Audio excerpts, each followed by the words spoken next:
Hello, ladies and gentlemen, and welcome back to episode 2 of the podcast for my communications class.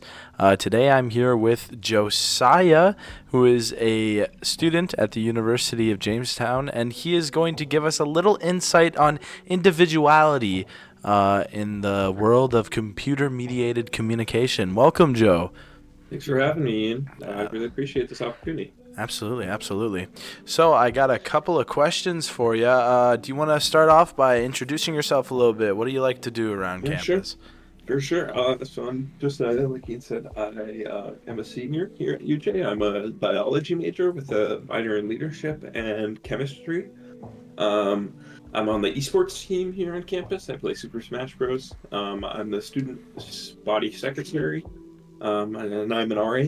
I like to disc golf in my spare time and like to hang out with my buddies. So, kind of who I am.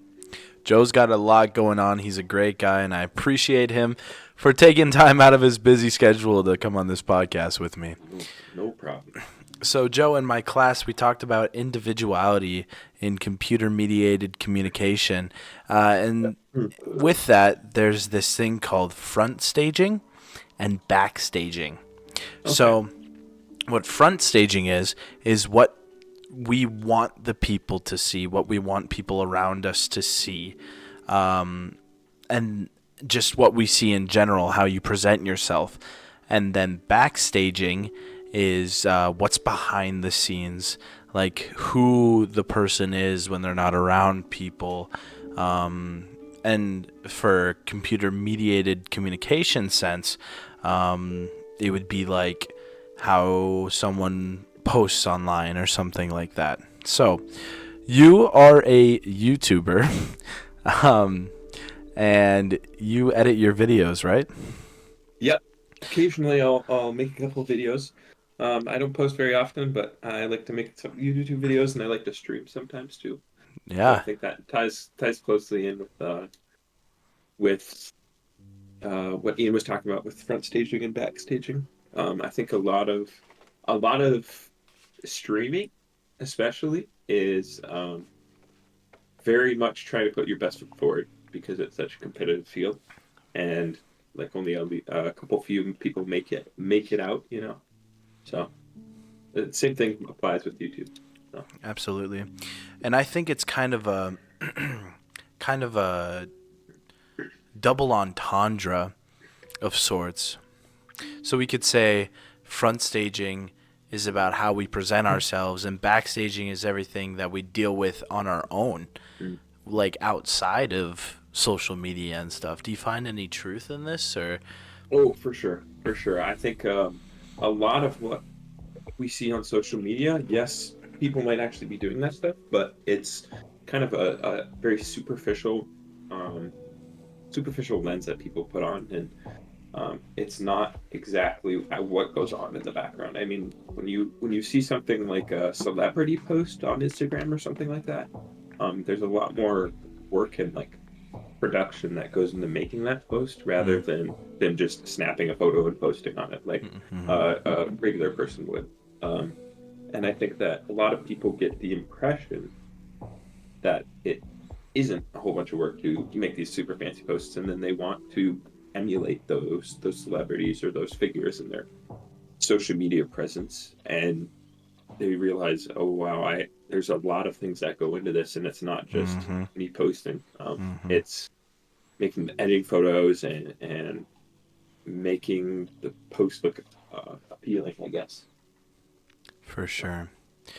I totally agree with this. It's just, especially with me as an example, I mean, I put my best foot forward when I go out into public, always trying to make people laugh, give them a brighter smile for their day. And then yeah, what you don't see in the backstaging is, sometimes I really stress out and I don't have a good day, and homework catches up with me and life catches up to me, and it's just it really stresses me out. So when I go out into public, I like to show a little bit of a different persona and try and show the world like I am happy, and I truly am. It's Yeah, just and I think there's nothing wrong with putting your best foot forward and like acting happy. I think that For if you're sure. doing it and you understand that, oh, maybe I'm not having the best day, but I'm doing this to make other people's day better, that's perfectly fine. But the issue is when you do it and you don't like feel good about it. You Mm. you're you're struggling on the inside and it's eating away at you, and you try to put on this superficial cover it up and make it look like, oh yeah, I'm doing okay, everything's fine when Yeah. everything's not fine. So, yeah. Yeah. Getting a little deep on this podcast. Little bit. Let's bring it back around to stuff that you put out with your streams. Are you happy with what you put out? Are you putting out stuff that inspires you, or just stuff that you think is funny, entertaining? Yeah, I mean, when I stream, I'm not trying to do it to gain millions of viewers and blow up on TikTok or Instagram or whatever. I'm just Mm-hmm. doing it for fun. And so whatever effort I put into that is just me uh, having fun with it and not trying to make it a big deal. I think that's something that we see not so much anymore. It's people always want to get something out of everything, and doing Mm. something just for fun, I think, is important. And for streaming, for me, that's streaming or making YouTube videos or whatever. So I enjoy what content I make, and I think it's good, and I really enjoy it. So Awesome. And so in our class, we learned about an imagined audience. So these are what you imagine, the people who you think you're reaching out to. Who are the people that you think you're wanting to reach out to with your content? it's a good question. Right now, I'm mostly focusing on making content just for my friends and my family. Hmm. Just to give them something to watch. But I mean, it could be for anyone. Anyone who's interested in the same games that I am. If it's making videos about games or streaming different games that I'm playing at the time. Um, just because that's where I find enjoyment. And so if I enjoy the game and other people enjoy the game, they're probably gonna like my content. And yeah, so people who are interested in the same games as me have similar interests as I do. For Is what sure. I'd say my main audience is. Yeah, and I too create a lot of content. Not as much recently, It's just I do streams, YouTube, all that stuff, and I think my target audience is definitely friends and family, mostly friends, people who find me to be funny and want a break from the day. Mm-hmm. Um, but I also For do sure. some gaming stuff, and definitely for sure when I'm streaming, if anyone joins and they come in the chat, talk to them and they're like, "Oh, I love this game," I'm playing the game, so I love it too. So definitely For my sure. imagined audience is people who can relate to what I'm doing, you know. Yeah, for sure. For sure. I S- think that's what gets a lot of people into it initially, and then maybe once they start to get bigger into content, it changes a little bit. But yeah, I'd say that it's a good place to start. Yeah, yeah. So, bringing back to what we learned in class, we learned about this thing called social comparison, which is the process of evaluating ourselves by comparing ourselves to other people. How do you think social comparison influences uh, a person's self esteem and their decision making when it comes to social media and stuff like that? Yeah, that's a good question. I think what we hear a lot about in terms of social comparison is comparing up rather than like comparing. I don't know. We hear a lot about people who look at a post and say, "Oh, well, why can't my life be like that? Why can't Yeah, I? Why don't I have this? Why don't I have that?" And I think that can be an issue, but I think that also it's important to realize that that's not all the only comparisons that are going on in social media for and sure. on the internet. I think there's a lot of good comparisons and seeing what other your peers are doing.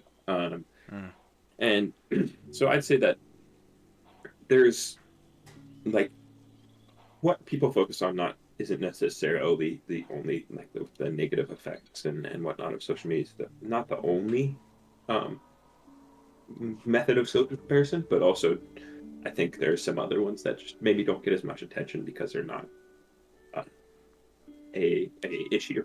For me personally, I try not to compare myself to people on social media just because I realize that I'm not them and I'm living an entirely different life, and so Mm-hmm. I want to. I don't need to compare myself to them to make me feel better about myself. I want to feel better about myself because of my actions and not what I have. But feel better about myself because what I've done and who I am as a person rather than what other people say about me. For sure. And I'm gonna piggyback off of you here. I definitely think that um, I tend to compare myself to people online, um, especially when it comes down to like athletes or stuff like that. You know, Mhm. people who are streamers, like big time streamers. I tend to compare myself to them in a positive way. Um, I like to see myself as, you know, they're there because they earned it and they worked very hard to get there, and someday I want to be work so hard that I can get to where they are. Yeah. But then there's also times where it's like it's hopeless, and I like give up because they're just so much better than me, and it's like I'm stuck in this circle, this loop of uh I'm gonna get there one day and I'm gonna do it, and then it's just like, oh, but it's really hard to get there, and Yeah. For sure. Well, I think what's important to realize in that case is that they have put so much time and so much dedication mm, into becoming that person for sure. and getting to that point where they're able to like completely rely on that streaming platform that they've created. It doesn't just happen. It requires lots and lots of hours of putting in the time and making sure that you work on improving the content that you're putting out and becoming a better creator, I guess. Yeah, So yeah, it's okay to compare yourself to them, but you just need to take it with a grain of salt and realize, oh man, they've been doing this for however many years, and for you sure, know, for sure. All right, Josiah, I have one more question for you. In our class, we talked about positivity bias. This podcast has been all about positivity, thinking on the positive side. So I wanted to end off our podcast today with a definition and a question for you. So, positivity bias refers to the tendency of people to focus more on the positive outcomes in their experiences rather than downplaying and ignoring negative aspects. So, hmm. how do you think positive bias influences people's decision making, and how do their perceptions risk everyday life? I think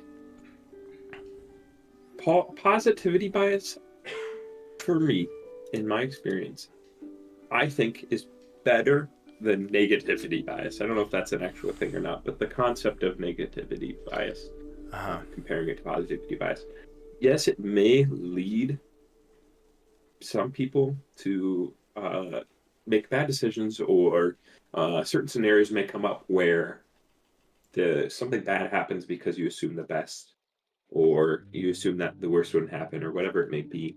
But I think that oftentimes it pays off more to be positive than it does to constantly be negative. I think Absolutely. if you're always negative about something, you never have the opportunity to let in new concepts and new ideas and grow. And if, yeah, that's you, it's going to be much harder to become a better person, or if it's a company, grow your company, or anything, pretty much any sort of growth in any aspect of life. So positivity bias can be harmful, but I think that oftentimes the benefits of positivity bias are going to outweigh the negative effects of Mm. positivity bias. I completely agree with you. I say it for the 15th time. I love positivity and I love having positivity. But again, you said there could be negative effects to that.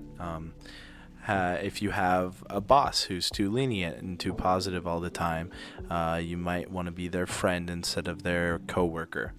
And that could damage the business, Yeah. stuff like that. So the positivity influence decision making should be relevant, but you also need to think about both sides before you make the decision, as is everything in life. So, That is, yeah, for sure. For sure.